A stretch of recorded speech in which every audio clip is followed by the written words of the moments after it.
What's up, everybody? Welcome back to the channel. Are you tired of that dreaded haunted toilet sound that sounds like your toilet is moaning at you? Don't worry, I understand. No one likes to be woken up at 3 a.m. in the morning from the ghost of porcelain past. But thankfully, it's a very simple fix. So the problem typically has to do with your Ballcock or your filler valve. It's a very simple thing to replace and it's not that expensive. So let's jump in and I'll show you how to replace one. Okay, so if we come over here to a toilet right here. Okay, so now that we have the tank lid taken off, this is the Ballcock right here, this whole tube right here, that's also known as a filler valve. When you start to hear some loud moaning sounds coming from your toilet, it's probably your filler valve that's going bad. Now to replace it, we're just gonna go ahead and use something like this. It's the Fluidmaster Universal Toilet Fill Valve, and it's very simple and easy to replace. So this is definitely something that you can do on your own. So to do this repair, all you want to do is come down here and turn your water off. Just turn it clockwise until it's completely shut, okay? Just like that. Then what you want to do is flush your toilet completely and let all of that water drain out.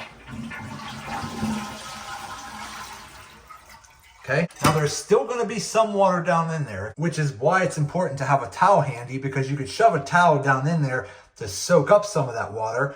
Or when we take the filler valve out, keep a big towel or a bucket on the floor because it's going to drain out the bottom. Or if you happen to have a shop vac, you could stick your shop vac hose in there and suck out the water as well. So I'm going to go ahead and stick a towel in here real quick to try to absorb some of that water, and then we're going to work on getting that replaced. Okay, so I just went ahead and I put a towel down in here, just like this, and just started soaking up that water. Now, the main reason that I'm switching out my filler valve is because occasionally it is making that moaning sound. Plus, I'm also tired of this big bulky float right here. I wanted something that was a little bit more streamlined, which is what we're replacing with today, because we're able to get rid of this big float ball right there.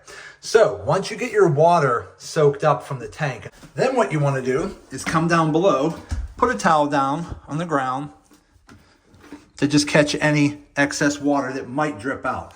Then what we want to do is come right up under here and untwist this threaded hose right here. Now there could be some water still in here, which is why we put a towel on the floor, but just go ahead and loosen that up. Just like that. A little bit of water might drip out, but that's okay. And we should be good to go there. Then there's a little ring up top here that you want to try to untwist. Now, if it's too tight, you can go ahead and get a pair of channel locks or a pair of pliers or whatever you happen to have available.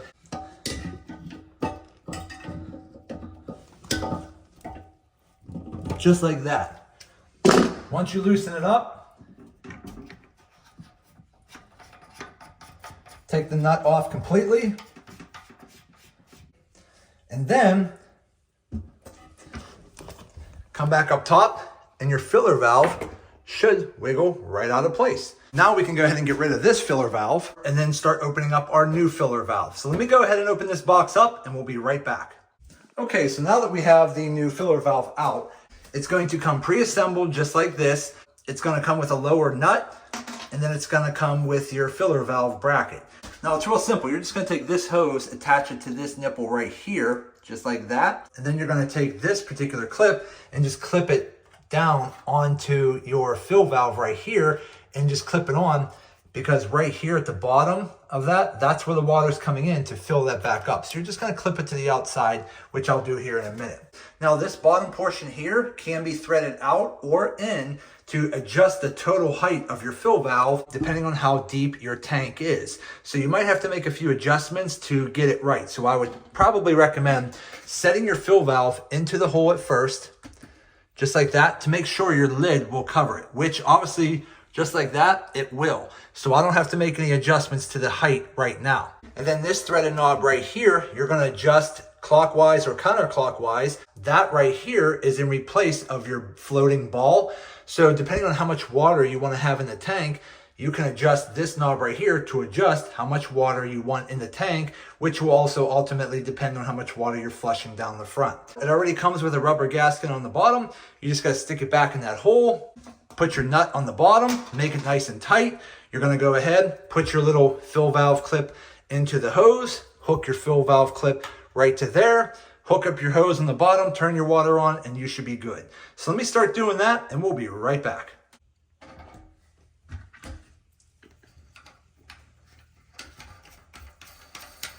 Now again, when you're tightening this, you probably could just go hand tight, but you definitely want to make sure it's nice and tight.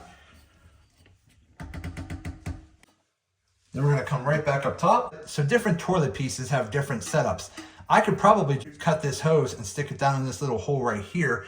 But if you have a different setup with an open tube at the top, you just want to take this piece right here and clip it on the side. But I think what I'm going to do is just connect it right to that hole right there.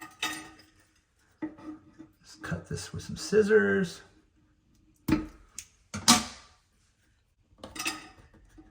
Just like that. So at the end of the day, everything's looking pretty good. This valve right here is to adjust how much water you want flowing into here to determine how fast you want to fill up the tank. This knob here is going to adjust how high you want the water level to be in the tank. So let me go ahead and hook up my water line back up to the bottom. We'll turn the water on, we'll make a few adjustments, and we'll try it out. So I'll be right back. Okay, so now that we have our water line hooked back up below, we're just going to go ahead and gently turn the water back on. You don't want to just slam it open. There we go, it's starting to fill back up.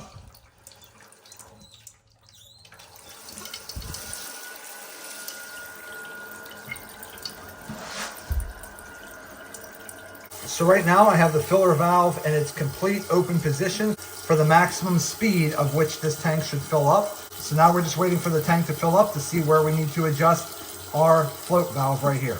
Now the valve is raising. There it comes right there. It's about ready to shut off. There we go. So it looks like there's a decent amount of water in the tank. I might prefer just a little bit more. So to get a little bit more water in the tank, it says if you want to add water, you're going to turn this dial to the right. There's a couple clicks. I'd start with like 1 or 2 clicks at a time, and then you go from there. But overall, let's try it out. Let's go ahead and flush the toilet.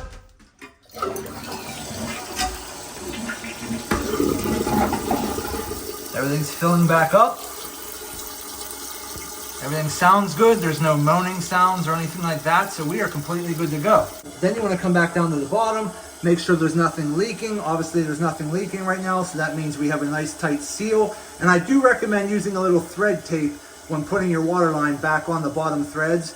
Just wrap a little thread tape around that for a little added precaution.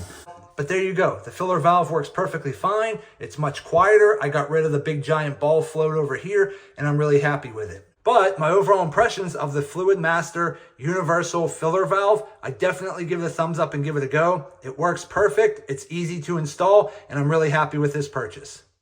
Okay everybody, so there you go. So as I just showed you, it's very simple and easy to replace the filler valve on your toilet. So if your filler valve constantly is running, or it's starting to make some weird sounds, maybe a moaning sound, it's probably time to replace it, but don't worry, it's a very cheap and inexpensive fix, and it's very easy to do. But that's going to be it for today's video. I hope this video helps some of you out. Do me a favor, hit the thumbs up button and like this video. If you have any questions, go ahead and put them in the comments section, and I'll get back to you as soon as I possibly can. And also do me a favor, subscribe to the channel because it definitely helps me out and I greatly appreciate it. So that's it. I just want to say thank you to each and every one of you. Thank you. I truly appreciate you all. And as always, see you in the next video.